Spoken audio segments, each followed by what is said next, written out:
Bismillahirrahmanirrahim. Kami ingin membaca kitab Ihya Ulumuddin halaman 330 daripada jilid 2. Mungkaratul masajidi aihada utawi iki kum mungkaratul masajidi pira-pira perkara kang mungkar ing dalem sajrone masjid. Ilang ngerti sapa sira annal mungkarata ing temen setuhne mungkar iku tungkasimu den bagi apa mungkarat ila makruhatin maring makruh wal ila mahdhuratin. Fa idza qulna hadza mungkarun makruhun fa'lam annal man'a minhu mustahabun was sukutu alaihi makruhun. Jadi Imam Ghazali itu tentang masjid membagi kemungkarannya menjadi dua bagian. Yang pertama adalah mungkar yang hukumnya makruh. Ketika perkara tersebut di dalam kitab Ihya Ulumuddin disebut sebagai mungkar yang makruh, berarti meninggalkannya itu mustahab, dianjurkan. Dan diem atas kemungkaran yang makruh itu hukumnya adalah yaitu dibenci atau tidak dicintai oleh Nabi Muhammad SAW. Kemudian di dalam kitab ini dikatakan illa idza lam ya'lam al-fa'il annahu makruhun fayajibu dzikruhu lahu li'anna al-karahata hukmun fi syar'i. Lah, termasuk perbuatan yang tidak baik di masjid itu jenengan melihat sesuatu yang tidak paham. Ini hukumnya bagaimana ya? Kalau speakernya kira-kira pelan bagaimana? Kalau speakernya kira-kira cempreng hukumnya bagaimana? Kalau kira-kira speakernya kebanteran bagaimana? Jangan mboten paham hukumnya. Nak mboten paham tanya, bukan kemudian berkomentar. Niki. Berkomentar ketika kita tidak tahu hukumnya adalah perbuatan yang makruh, dibenci oleh Nabi Muhammad SAW. Seperti itu. Apalagi hubungannya dengan masjid, yaitu tempat kita beribadah. Hukmun fi syar'i yajibu mongko wajib apa tablihuhu nyampeake napa jenenge hukmun ilaman maring wong la ya'rifu kang ora ngerti hu ing man wa idza qulna lan kali ngucap sapa ingsun mungkarun te mungkar mahdurun wa qulna mungkarun mutlaqon bitarkit tuma'ninati fir ruku' was sujud wa huwa mungkarun mubtilun lis shalah. Lah, mungkar yang kedua itu mungkar yang mahdur. Imam Ghazali membagi mungkar ada dua, mungkar yang makruh dan mungkar yang mahdur. Nah, mungkar yang makruh jenengan itu dianjurkan untuk mengajak meninggalkannya. Tapi kalau mungkar yang mahdur ini jelas kita wajib untuk mengajak orang meninggalkannya. Contoh mungkar yang mahdur niku napa? Mungkar yang mahdur misalnya ada orang yang rukuknya berkali-kali, ada orang sholat rukuknya 3 kali, 4 kali, maka ini mungkar yang mahdur. Kita wajib untuk mengajak dia meninggalkannya. Ada orang melakukan sholat bid'ah, sholat yang tidak pernah dicontohkan Rasulullah, maka ini adalah mungkar yang wajib kita ingatkan selalu, begitu. Tapi kalau mungkar yang makruh, misalnya ada orang habis sholat jamaah tidak zikir, padahal Kanjeng Nabi itu zikir habis sholat berjamaah. Niki harus kita ingatkan, sunnah mengingatkan. Tapi tidak wajib mengingatkan karena memang bukan perkara wajib. Tapi kalau misalnya ada orang kemudian menjadikan masjid sebagai tempat kampanye, masjid sebagai tempat jual beli, maka karena ini mungkar yang mahdur, kita wajib untuk mengingatkannya. Dikatakan di dalam kitab ini binasul hadis wa yajibun nahya anhu illa indal Hanafi alladhi yata'aqqadu anna dzalika la yamna'u sihhatu shalah. Itla yang fa'un nahyu ma'hu wa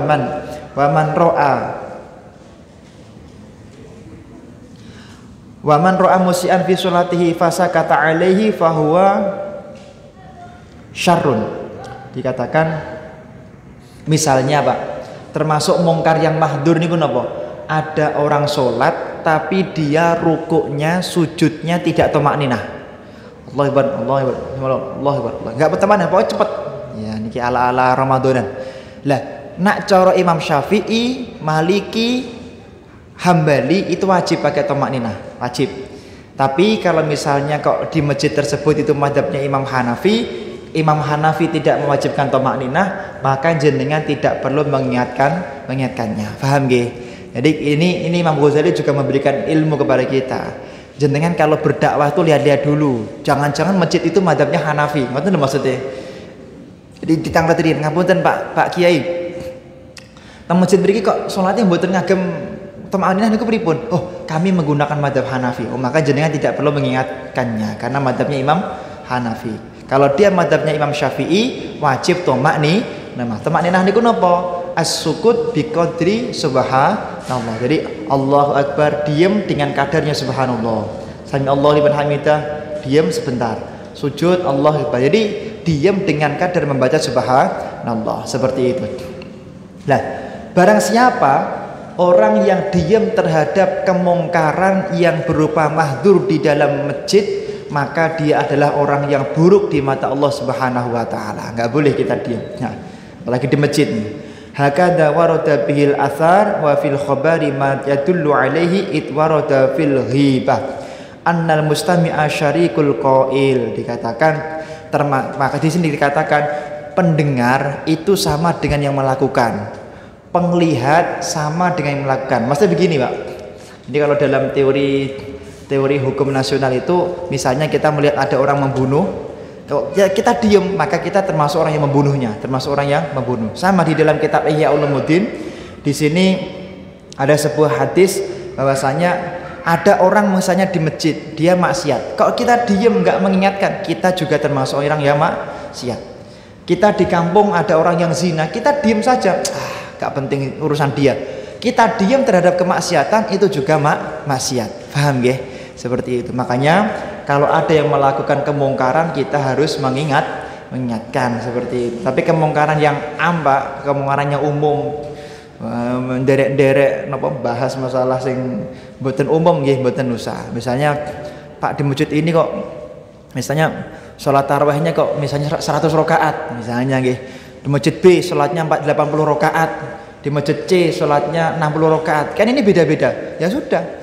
Karena itu tidak dilarang syariat menurut 4 mazhab nggih mboten napa-napa panjenengan mboten sah komentar. Selama syariat itu tidak melarang, biarkan berjalan saja, jenengan tidak usah berkomentar. Seperti itu. Jadi kalau tarawih itu ya saingan yang banyak gitu loh. Jangan saingan sedikit, saingan yang banyak gitu. Masjid Agung 100 rakaat atau 200 rakaat. Dalile sak trek tenggene kitab enten dalil. Nanti kita sampaikan ketika mendekati Ramadan saja.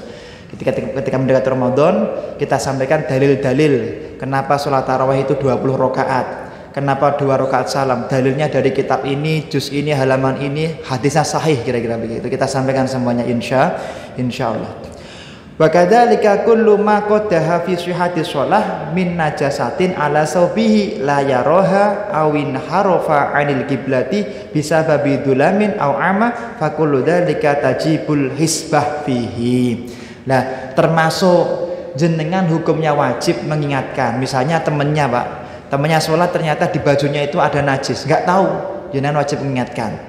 Kemudian ada orang dia itu sholatnya tidak menghadap ke arah kiblat. Kemudian jenengan tahu kenapa dia tidak menghadap ke arah kiblat, karena nggak paham arah, kira-kira begitu. Misalnya keliru, kira-kira dikira kiblatnya sana karena maksudnya ini memanjang ke sana, dikira kiblatnya di arah sana. Maka ketika jenengan tahu itu keliru, wajib mengingatkan. Nah, seperti itu. Nah niki wa minha qiraatul Quran billahan suf. Niki kemarin yang ada hubungannya dengan SE Menteri niki, surat edaran Menteri. Kalau ada orang baca Quran di masjid kok lahan-lahan, alhamdulillahi rabbil alamin, lamnya niku mboten tasydid, Pak. Alhamdulillah atau alhamdulillah. Memati ketemu dal niku bacaan izhar mboten ikhfa. Kok enten sing keliru, ingatkan, nak jenengan mboten ngilikke jenengan kena dosa. Paham nggih Pak nggih? Nah, ngoten tapi delok-delok sing maos ngoten kiai sepuh alim. Nah, nak mboten patek kiai dilingke, nak kiai hati-hati. Nanti yang maca tenggene masjid bismillah ihdinas siratal mustaqim. Ihdinas siratal mustaqim. Ihdinas siratal mustaqim. Kok Mbah Yai kok macane Zain? Ngapunten Mbah Yai keliru Mbah Yai. Ampun ngoten ngawur. Nak kiai niku insyaallah mboten keliru. Insyaallah mboten keliru. Oh, itu bacanya Imam Khalaf. Ini bacanya Imam Khalat. Mboten keliru. Kiai dikritik. Waduh ini parah nih. Harus hati-hati. Mulon makane nang pondok niku tak cung, sampeyan kudu iso maca. Iku kudu iso maca kabeh dibaca rafa. wa minha qiraatul qur'anu billahnu tajibun nahyu anhu wa yajibut talqinu. Kudu iso. Kalau sampean nggak bisa membaca semua kalimat itu dengan rafa, dibaca dhammah, belum alim sebilang gitu. Tapi dibaca rafa tentu dengan alasan. Oh, wa minha qiraatul qur'anu, al-Qur'anu ini adalah yaitu menggunakan kaidah menggunakan kaidah memperkirakan adanya huwa yang dibuang. Wa yahdifunaha wa yakunal khabar. Ajis wa kullun sakahun zaman hadir teng alfiyah niku. Oh billahnu, kenapa billahnu itu mengilhokkan amalnya ba. Makanya terus tetap dibaca rafa. Harus begitu. Kalau santri belum bisa begitu, belum alim gitu nanti. Belum alim. Makanya kalau kiai macane keliru ya aja dikritik ya. Dia sudah punya resepnya sendiri gitu. Kok baca kabeh Pak Kiai. Oh, ada resepnya. Ada resepnya nih, hati-hati. Dulu ada yang kritik Mbah Hasyim Asy'ari. Ngapunten Mbah Yai, jenengan nak maos Quran niku ada satu huruf yang keliru terus. Apa? Fi umudim mumaddadah. Mbah Yai Hasyim nak maos fi umudin. Jadi anten tiyang ya rada keminter sowan Mbah Hasyim. Keliru Mbah Yai. Ngapunten kula niku maose ngagem qiraahipun Imam Ibnu Katsir, masyaallah. Imam Ibnu Katsir iki lho, Ar-Rahman 'allamal Qur'an 'allamal Qur'an niku Imam Ibnu Katsir. Sama fi umudim mumaddadah. Itu bukan fi amah dinawi fu umudim mumaddadah. Kalau pada kaidahnya mboten napa-napa. Artine kula pengen matur teng jenengan, nak ngilikke tiyang niku didelok-delok, paham nggih? Nak ketoke kok gurune jenengan mbak-mbak niku nak guru insyaallah mboten keliru pun. Kalau guru itu membaca sesuatu insyaallah tidak keliru. Andaikan dia keliru biar yang mengingatkan itu sesama ulama. Ampun derek-derek. Misalnya ten kiai sing keliru menurut panjenengan keliru, jangan mengingatkan, jangan-jangan dia pakai madhab yang lain. Jangan-jangan dia pakai kaidah yang lain seperti itu. Biar sesama ulama yang mengingatkan. Tapi nak sing keliru niku kanca dhewe nggih dielingke, paham nggih? Seperti itu. Wa yajibu talqinus sahih fa in kana mu'takifi fil masjid, termasuk artinya kita wajib mengingatkan secara dohir, Pak, yang benar seperti ini loh Pak, seperti itu. Yang benar seperti ini, hati-hati, misalnya begitu. Jadi ada aturannya, Pak, yang namanya tarhim itu Pak, nama pujian antara adzan dan iqamah loh. Iku teng kitab niku enten adalah sesuatu yang bisa zikrullah. Jadi pujian antara adzan dan iqamah itu hukumnya sunnah. Tapi isinya harus zikrullah, sesuatu yang mengingatkan kita kepada Allah. Enggak boleh yang duniawi, enggak boleh. Misalnya pujiannya aman Indonesia Raya. Jadi saya, tapi kan karena itu tidak ukhrawi ya, jangan. Seperti itu. Ya paling tidak ayo podo iman banget wong ganteng ora sembahyang. Ini kan urusan akhirat, boleh. Karena di dalam kitab itu pujian antara adzan dan iqamah itu harusnya mengingatkan kita kepada Allah. Ini ada aturan. Ngaten. Jadi di sini dikatakan karena masjid tidak boleh dipakai untuk berbicara dunia, tidak boleh dipakai berbicara duniawi, nggak boleh. Urusan yang sifatnya forum internum atau pribadi tidak boleh dibicarakan di dalam masjid, mboten angsal, ngoten. Nah kalau niki serambi mboten napa-napa. Kalau masjid dalam tidak boleh. Kalau di luar sini ya membicarakan antara trah Mangkunegara, trah Pakubuwono, Paku Alam kalian trah napa setunggal nika Pakubuwono mboten napa, Hamengkubuwono mboten napa. Mboten mriki, ampun teng lebet. Kalau di dalam enggak boleh. Ya sebenarnya enggak dosa. Cuman hanya saja pahala ibadah jenengan dihapus 70 tahun kalau berbicara di dalam masjid. Nah niki. 70 tahun pahalanya dihapus gara-gara berbicara di dalam masjid. Yudayyu aktsaru awqatihi fi amsali dzalika washtahilu bihi anit tatawwu wa dzikri falyashtahil bihi fa inna hadza afdalu lahum min dzikrihi wa tatawwuhi li anna hadza fardun wa hiya qurbatun. Termasuk kita itu mengingatkan kalau ini napa jenenge mungkar yang makruh. Enten tiang tok ke masjid jeneng ilingke. Misalnya Pak Takmir, bukan takmir, panitia masjid, takmir masjid ngomongkan, Bapak Ibu yang saya muliakan, habis sholat subuh, habis pengajian subuh, jangan lupa ayo kita niat iktikaf. Lah seperti itu sunnah menurut Imam Ghazali. Daripada duduk-duduk saja nggak jelas, cuman baca Quran, maksudnya itu cuman satu tok niatnya, maka biar pahalanya banyak, maka niat iktikaf sambil baca Quran, deres Quran, sambil zikir, maka sekalian niat iktikaf. Lah mengingatkan seperti itu perintahnya Imam Ghazali, perintahnya syariat dan dianjurkan menurut Allah Subhanahu wa taala. Fa inna hada afdalu min dzikrihi wa tatawwuihi. Kenapa? Karena iktikaf di masjid itu lebih afdol dari zikir sampean di masjid. Paham ya? Jenengan di masjid zikir la ilaha illallah la ilaha. Saya besar pahalanya.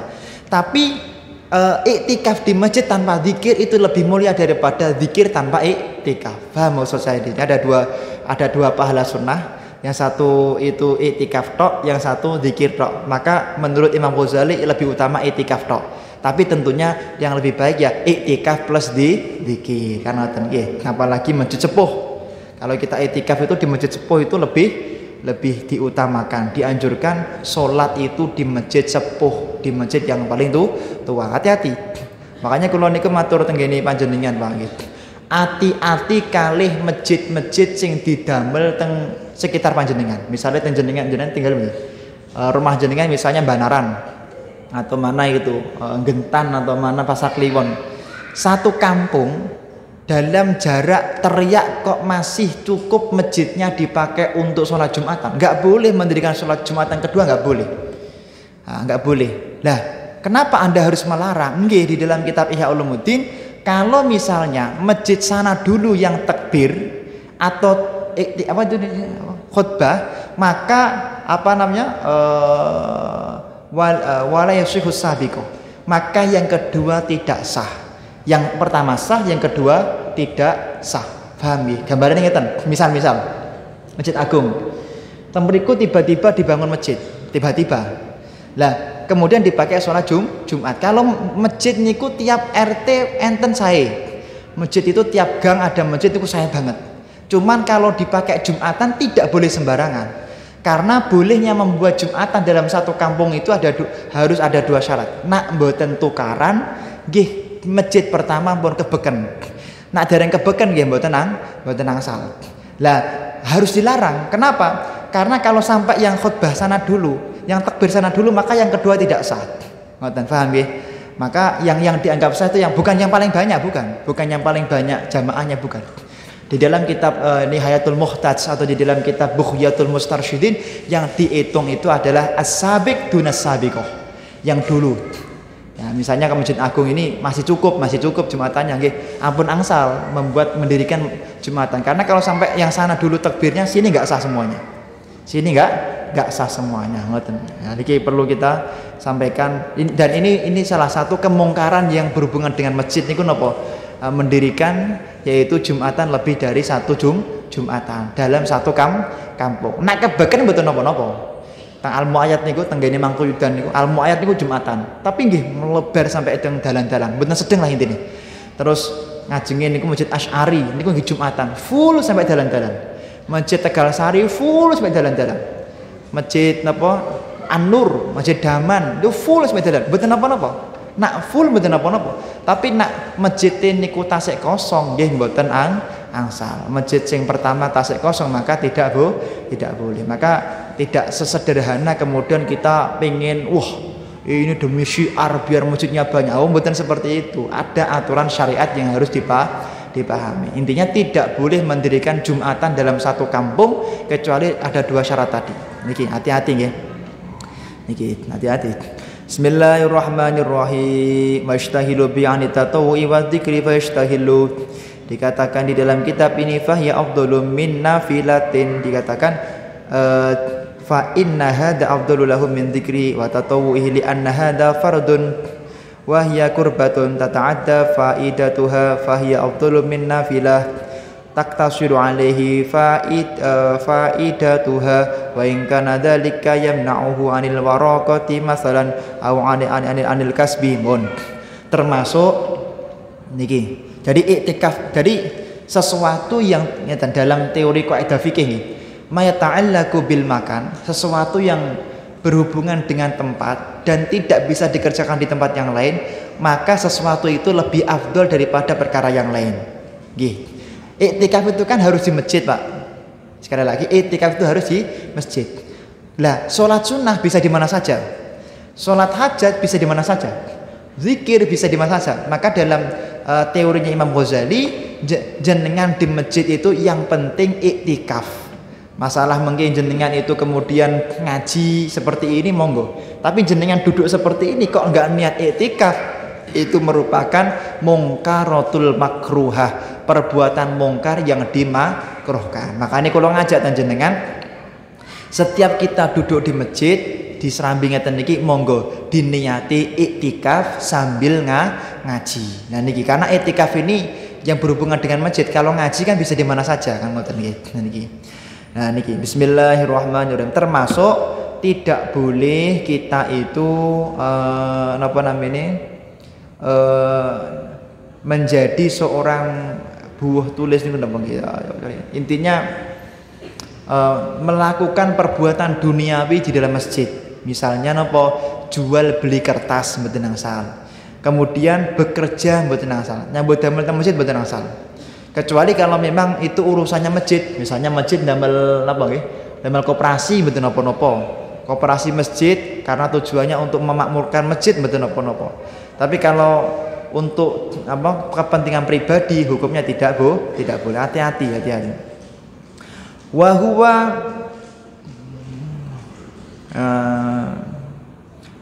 huwa ta'amuhu fa in kana ma'ahu miqdarun kifayatihi lazimahul ishtighal bidzalik wa lam yajuz lahu tarkul hisbah li talabi ziyadati dunya wa in ihtaja ila kasbi li quwwati yaumihi fa huwa udrun. Kecuali ngapunten kula niku pun dodol teng pundi-pundi Pak Kiai mboten laku-laku.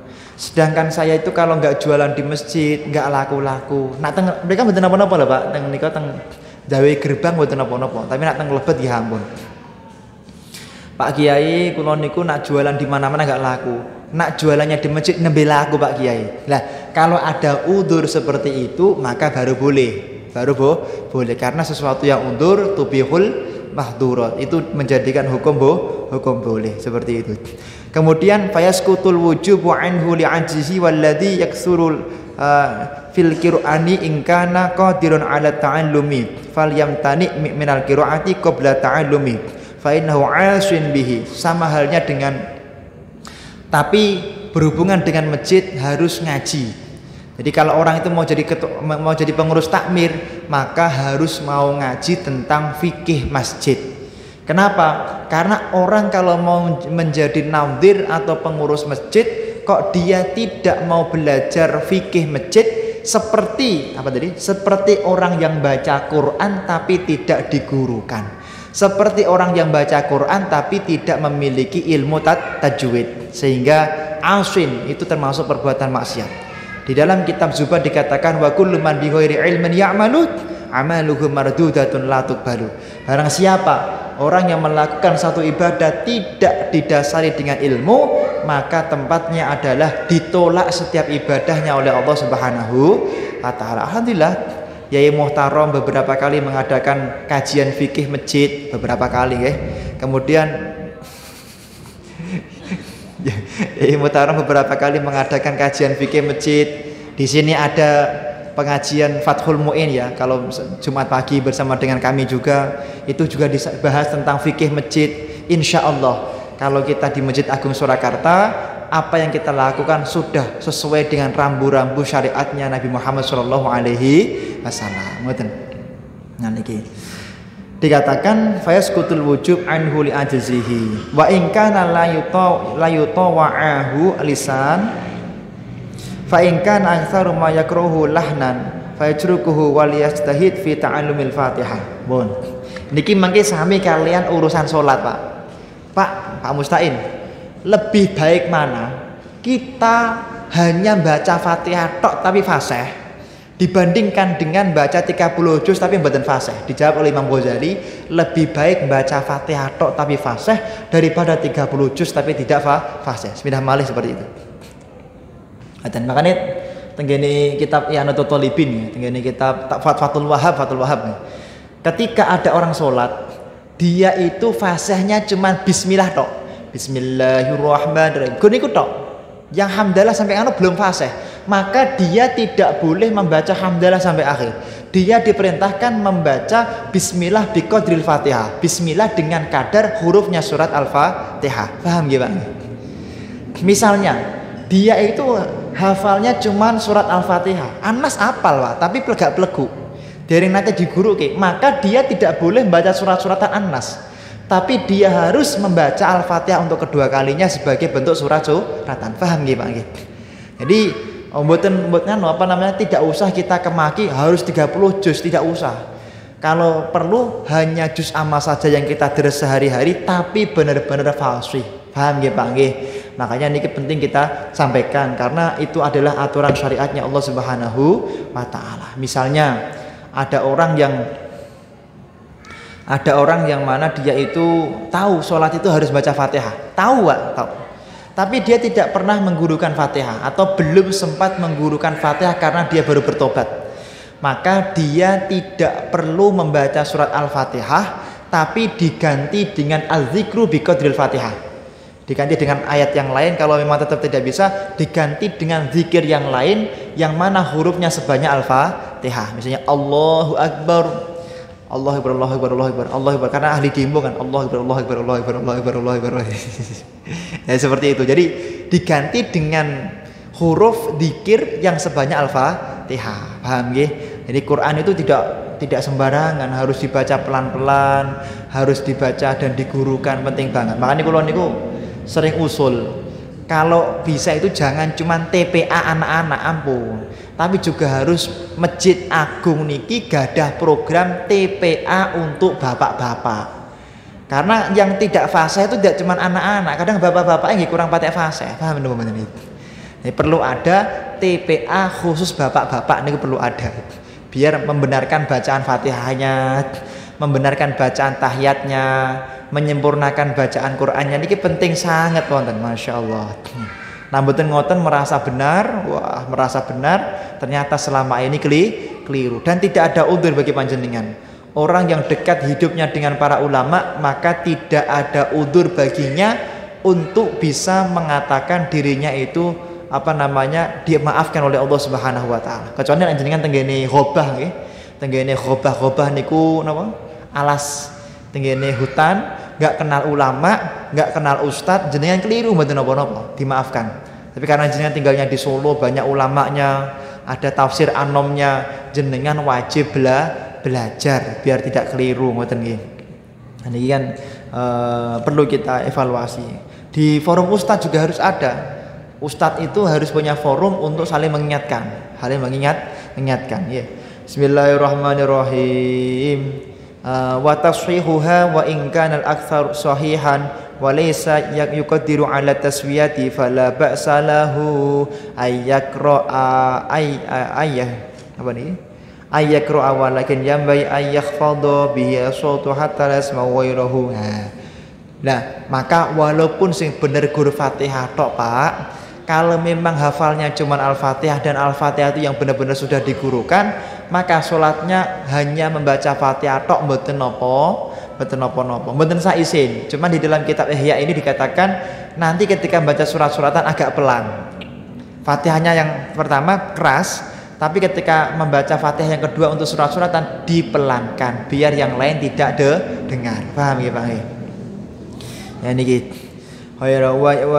waliman ihi sirron minhu aidon wajhun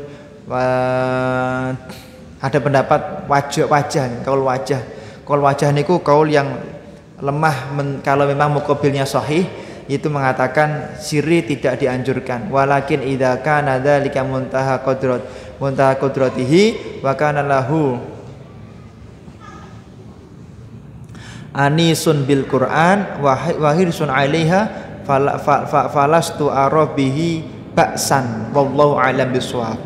Tapi Imam Ghazali mengatakan, walaupun ada pendapat yang mengatakan bahwa sholat dengan surat-suratan Fatihah itu tidak dianjurkan dengan suara pelan, tapi menurut Imam Ghazali demi menjaga perasaan, demi menjaga omongan orang, ya, demi menjaga Al-Quran, maka tidak apa-apa. Mboten napa-napa, mboten. Makanya kiai niku nak maringi donga niku mboten angel-angel. Pak Yai nyuwun ngapunten Pak Yai, kula badhe hadhe hajat niki. Wis Fatihah waca ping 10. Fatihah tok, Pak. Mboten kok baca 30 juz mboten. Karena dia tahu kalau jamaahnya itu nggih saged namung surat Al-Fatihah. Nah mboten Fatihah kulhu. Nah, semampunya saja. Kalau kalih Majelis Rawdatul Muhibbin itu selalu mengatakan, ayo juz 30 dibaca. Selalu juz 30 tok. Karena mereka sudah belajar juz 30, tapi belum belajar juz yang lain. Ini kalau mboten nate, Pak yuk kita baca juz 19 mboten nate. Ayo juz yang agak sedikit ini juz 19 mboten nate. Tapi mestinya ya kita baca juz 30 saja. Juz 30 kita baca 30 kali sama dengan 30 juz. Paham ya, Pak nggih? Ngoten. Wa kadzalika idza kana al-masjidu muadzinun wahidan fa huwa yu'adzinu qabla subhi fayambai ayyamna'a min al-adzan ba'da subhi fadzalika musyawwishun lis-shaumi was-sholati 'alan nas illa idza 'urifa annahu yu'adzinu qabla subhi hatta la yu'awwin 'ala adzanihi fi sholatin. Katakan niki. Jadi azan subuh, Pak, termasuk speaker niku boleh banter niku angsal.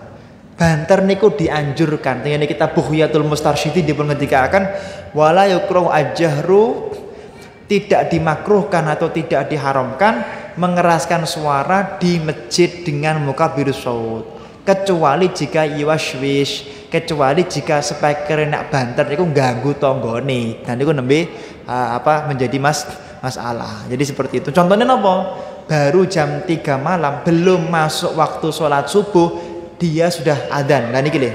Di dalam kitab ini dikatakan, kalau misalnya belum waktunya sholat subuh kok ngonekke speaker mengganggu, maka menurut Imam Al-Ghazali hukumnya dihukumi haram. Hukumnya haram. Nggih, secukupnya saja. Misalnya jenengan pengen nyetel tarhim, nggih tarhim sing alus-alus saja. Tarhim sing ketoke menyejukkan saja. Mboten usah tarhim sing keras. Sing nadanya itu nada jeduk-jeduk yang keras kira-kira gitu. Litadakhuli aswati faqul dzalika mungkaratun makruhatun. Nah, itu hukumnya mungkar tapi makruh. Suf, mungkar yang makruh, Pak, bukan mungkar yang sampai haram. Yajibu tafri'uha fa in sadarat an ma'rifatin fa yustahabul adzan litadakhul al-man'u minha wal hisbatu fiha wa kadzalika idza kana al-masjid muadzinun. Dikatakan seperti itu. Wa minal makruhati aidan taktsirul adzan marrah ba'da ukhra ba'da tulu'il fajri fi masjidin wahidin fi awqatin muta'aqibatin mutaqaribatin imma min wahidin aw jama'atin fa innahu la faidatan fihi idlam yabqa fil masjid. Sebenarnya, Pak, adzan 2 kali niku nggih mboten napa-napa. Niki dalil nggih. Ada masjid mana itu? Masjid rasa-rasa ngoten lho, ada masjid ada kalimatnya rasa. Itu kalau adzan yang adzan 7 orang atau 9 orang. Ke masjid niku 7 orang 9 orang. Menurut Imam Ghazali mboten napa-napa.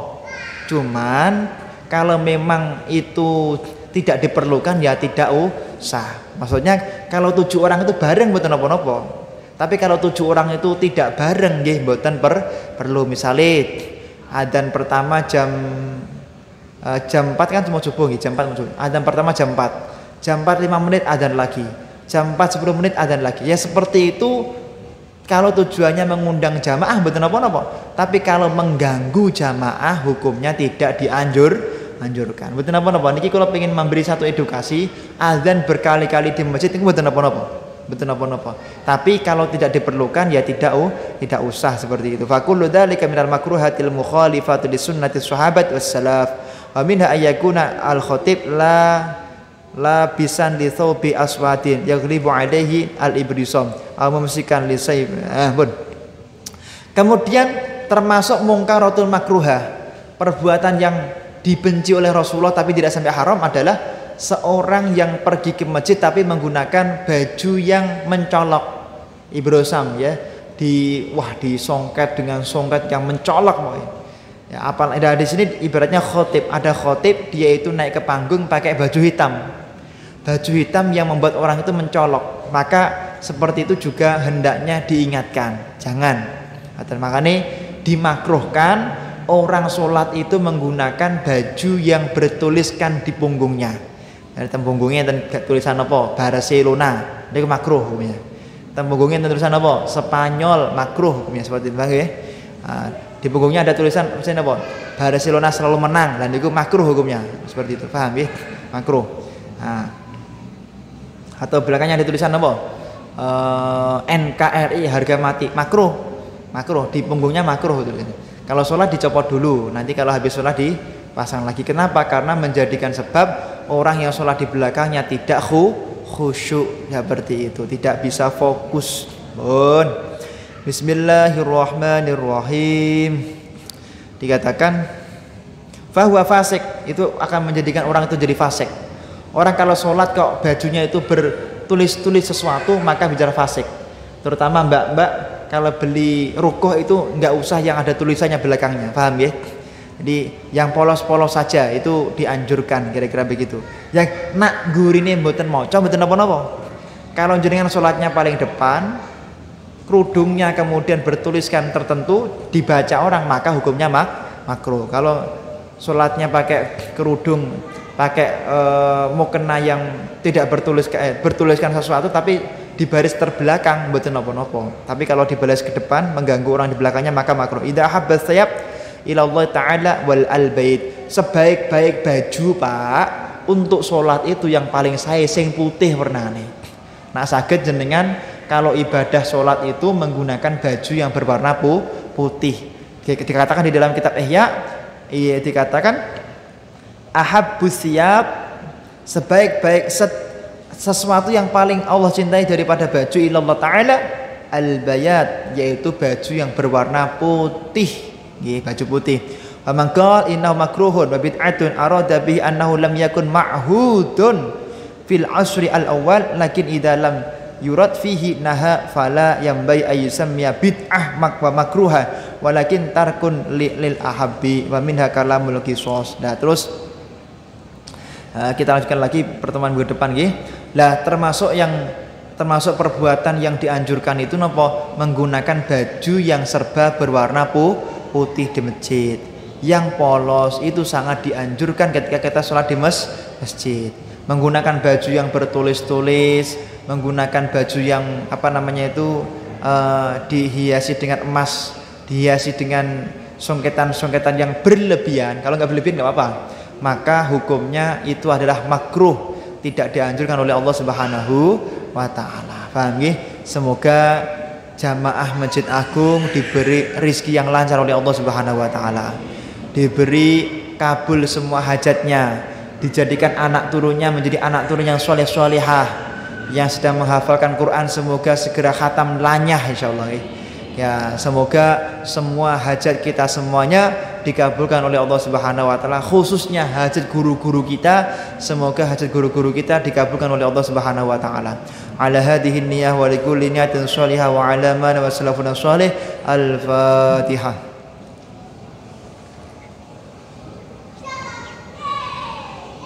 Assalamualaikum warahmatullahi wabarakatuh.